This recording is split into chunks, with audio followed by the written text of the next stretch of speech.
कथा श्रवण करके और यहाँ से बाहर जब स्ट्रीट पर गए तो ज्ञान और वैराग्य निश्चेष्ट होकर सो जाते हैं। तो बहुत प्रयास किया नारद जी ने ज्ञान और वैराग्य को उठाने का, लेकिन कुछ दूर चलने पर ज्ञान और वैराग्य फिर से निश्चेष्ट हो गए, निस्तेज हो गए, गिर गए। तब नारद जी को बड़ा आश्चर्य हुआ कि जब मैंने गीता पाठ करके सुनाया, वेद घोष किया, तब भी ज्ञान और वैराग्य नहीं जागे, तो इनके जागरण का क्या उपाय हो सकता है। तब एक आकाशवाणी हुई। आकाशवाणी ने कहा, हे देवर्षि नारद, आप खेद ना करिए, आपका यह उद्योग निश्चित ही सफल होगा, आप सत्कर्म करिए। वह सत्कर्म आपको संत शिरोमणि महानुभाव बताएंगे, इसका पता आपको स्वयं ही लगाना पड़ेगा।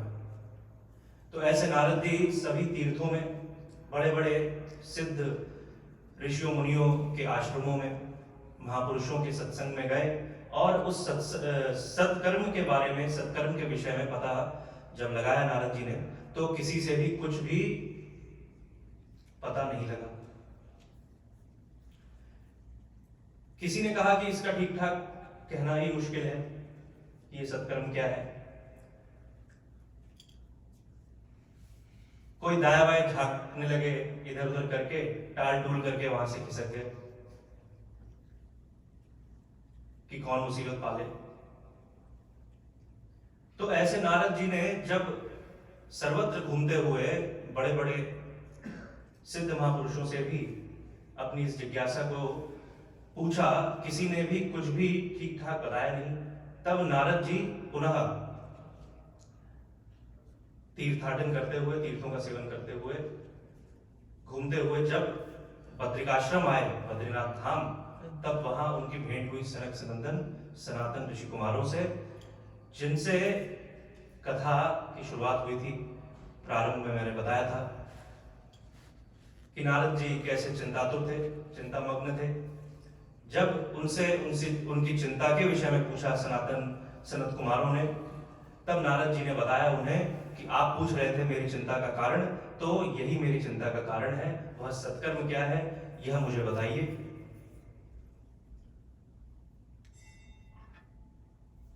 सनक सनंदन ऋषि कुमारों ने कहा नारद जी से कि नारद जी, एकमात्र जो साधन है वह श्रीमद् भागवत की कथा। नारद जी ने कहा श्रीमद् भागवत की कथा, लेकिन जहां तक मुझे ज्ञात है, श्रीमद् भागवत तो वेदों का ही सार है, और जब मैंने वेद घोष करके भी ज्ञान और वैराग्य को उठाने का प्रयास किया, जब वेद घोष से भी वह नहीं जागे, तो श्रीमद् भागवत की कथा से कैसे जागेंगे? क्योंकि श्रीमद् भागवत की जो कथा है वह वेदों का ही तो सार है। तो सनत कुमारों ने कहा नारद जी को, नारद जी, आपके प्रश्न में ही आपका उत्तर है। क्योंकि वैसे तो वृक्ष में जड़ से लेकर के शाखा पर्यंत रस होता ही है, एक एक पत्ते में भी रस होता है वृक्ष में, लेकिन वह रस मनुष्य के जीवन में किसी काम का नहीं है। वह रस काम का तब होता है जब वह फल का स्वरूप लेता है, फल बनकर जब प्रकट होता है। किसी को बहुत भूख लगी हो, आम का पेड़ हो, तो आम के पत्ते तो तोड़ के नहीं खा सकते, रस तो पत्ते में भी होता है। आम की डाल तो तोड़ के नहीं चबा सकते। यदि भूख मिटानी है तो फल ही खाना होगा। आमूलाग्रम नास्ते न स्वार्थते यथा सबूयः संप्रदक भूतम फले विश्व मनोहर। इसलिए श्रीमद् भागवत, जैसे आपने ही बताया, यह वेदों का सार ही है, सार तत्व है, फल स्वरूप है। इसलिए फल को खाइए, वृक्ष से काम नहीं चलेगा। और तब नारद जी ने कहा, आपने उस सत्कर्म के विषय में हमें बताया, अब आप ही हमें कथा श्रवण कराइए। तो सहज ही स्वीकार कर लिया सनत कुमारों ने। कहा, हम तो निकले ही थे सत्संग के लिए, कोई सुनाने वाला मिल जाता तो हम सुनने के लिए बैठ जाते। आप सुनने के लिए मिले हैं तो हम कथा आपको सुनाएंगे। और तब सनक सनंदन ऋषि कुमारों के और नारद जी के बीच श्रीमद् भागवत की कथा एक बार पुनः प्रकट हुई।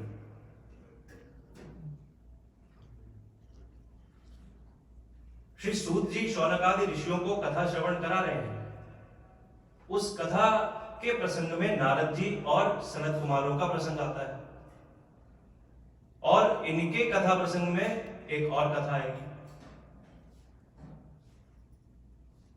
यदि ऐसे श्रीमद् भागवत को आप पढ़ेंगे तो बहुत कंफ्यूजन होगा, समझ में बात आएगी नहीं। कौन किसे कथा सुना रहा है, कौन सुन रहा है, ऐसा कंफ्यूजन होगा कि आप बस बंद करके।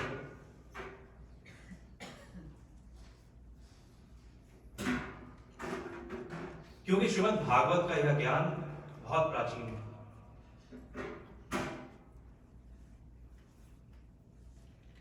यद्यपि 4 श्लोकों में श्री भगवान ने ब्रह्मा जी को यह ज्ञान दिया, सिर्फ 4 श्लोकों में, चतुश्लोकी भागवत। लेकिन व्यास जी की विशेषता है कि व्यास जी ने इस ज्ञान का विस्तार किया। व्यास का अर्थ ही वही होता है जो विस्तार करे।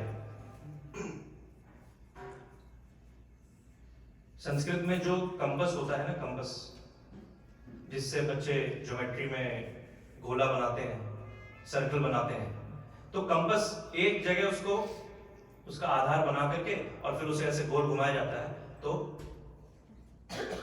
सर्कल बन जाता है। चाहे उससे आप इतना सा सर्कल बनाइए, चाहे इतना बड़ा सर्कल बनाइए। संस्कृत में कंपस को व्यास कहते हैं। तो व्यास कौन है? जो विस्तार कर सकता है, जो बीज को देख करके वृक्ष की आकृति बना सके,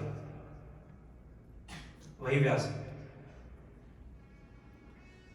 ये जितना भी ज्ञान हमारी सनातन सभ्यता में 4 वेद, 18 पुराण,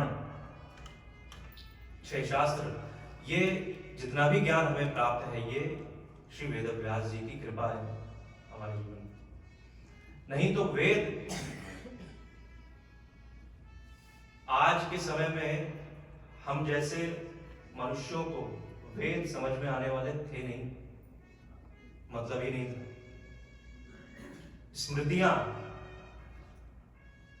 स्मृतियों का क्या अर्थ होता है? जो स्मृति में रहे।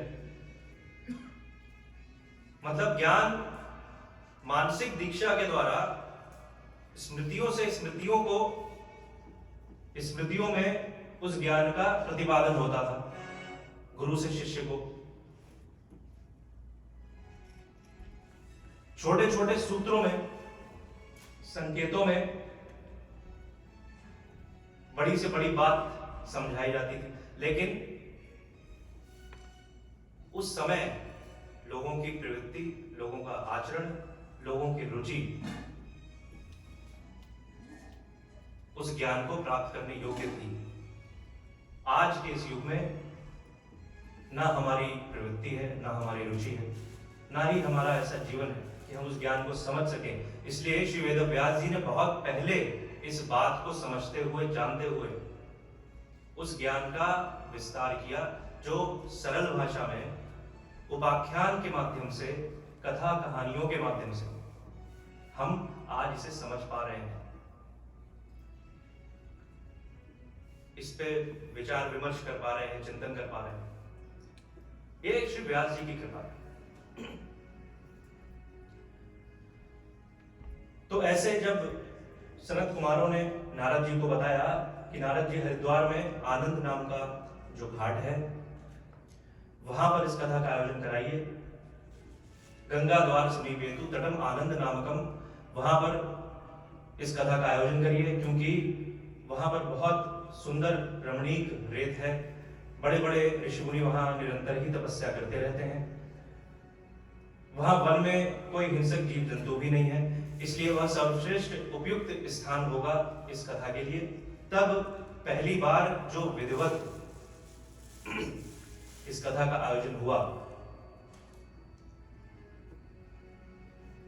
एक विधि के द्वारा, तो सनत सनंदन ऋषि कुमारों ने श्री नारद जी को जो कथा श्रवण कराई वह विधिवत व्यवस्थित रूप से, और जिसमें निमंत्रण भेज करके लोगों को बुलाया गया, ऐसा ये आयोजन हुआ। तो ऐसा श्रीमद् भागवत की कथा सनत कुमारों ने श्री नारद जी को श्रवण कराई। और तब जब सब लोगों को पता लगा कि श्रीमद् भागवत की कथा और उस कथा को सनत कुमार नारद जी को श्रवण कराएंगे और ज्ञान और वैराग्य की जागृति के लिए इस उद्देश्य से इस कथा को सुनाया जा रहा है। जब वेद ध्वनि के द्वारा भी, वेदांत घोष के द्वारा भी, गीता पाठ के द्वारा भी ज्ञान और वैराग्य नहीं जागे, तो चलो चलकर देखें कि श्रीमद् भागवत के श्रवण से ज्ञान और वैराग्य कैसे जागते हैं। तो इस उत्सुकता में बड़े बड़े युग प्रतिनिधि ऋषि मुनि सब वहां आए, देवता भी आए, बड़े बड़े सिद्धजन आए, सभी तीर्थ, सभी नदियां, सभी दिशाएं, सभी पर्वत मूर्तिमान होकर के वहां उपस्थित हुए। कुछ लोग अपने अभिमानवश नहीं आए तो उनको भृगु ऋषि मना करके ले आए।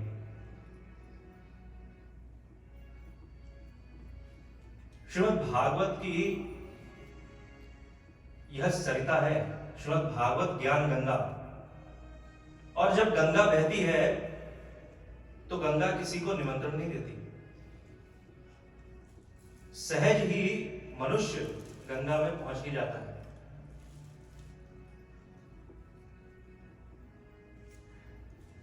हम जाते हैं कभी कोई फिल्म देखने, तो वहां पे क्या कोई निमंत्रण मिलता है? कोई बुलाता है कि शुक्रवार के अंतिम शो में पधार कर हमारे थिएटर की शोभा बढ़ाइए, ऐसा लिख के भेजते हैं क्या? जाते हैं, ब्लैक में टिकट खरीदते हैं, वहां बैठते हैं जहां ब्लैक ही ब्लैक है, और यहां जहां प्रकाश है, जहां जीवन का अंधकार मिट सकता है, यहां पर आने के लिए कुछ लोगों को निमंत्रण की अपेक्षा होती है। तो ऐसे भी लोग हुए, उस युग में भी थे, आज के युग में तो है ही। तो ऐसे लोगों को भृगु ऋषि मना करके ले आए कथा श्रवण करने के लिए। और तब श्रीमद् भागवत का महात्म्य सुनाया सनत कुमारों ने नारद जी को। यस्य श्रवण मात्रेण मुक्ति कर्तले स्थिता, यस्य श्रवण मात्रेण हरिश्चित्तम समश्रयेत। इसके श्रवण से मुक्ति हाथ में आ जाती है, श्री भगवान हृदय में आकर के विराजमान हो जाते हैं। कथा भागवतस्यापि नित्यम भवति यद्गृहे तद्गृह तीर्थ रूपम ही भवति पाप नाशनम। जिस घर में श्रीमद् भागवत की कथा निरंतर होती रहती है, वह घर तीर्थ स्वरूप ही बन जाता है। वहां रहने वाले प्रत्येक मनुष्यों के जीवन के सारे पाप मिट जाते हैं। श्रीमद् भागवत की महात्म्य की कथा सुनाई सनत कुमारों ने नारद जी को, और तब एक अद्भुत घटना घटी वहां पर। जब वह महात्म्य सुना रहे थे, तब वहां पर एक तरुणी नवयुवती स्त्री वहां पर आई। साथ में उसके दो नवयुवक थे। उसके शरीर पर श्रीमद् भागवत के अर्थों के आभूषण थे, और हरिनाम संकीर्तन करते हुए वह वहां पर नृत्य करने लगे। श्री कृष्ण गोविंद हरे मुरारी, हे नाथ नारायण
सनत कुमार ने पूछा उनसे, देवी कौन हो तुम?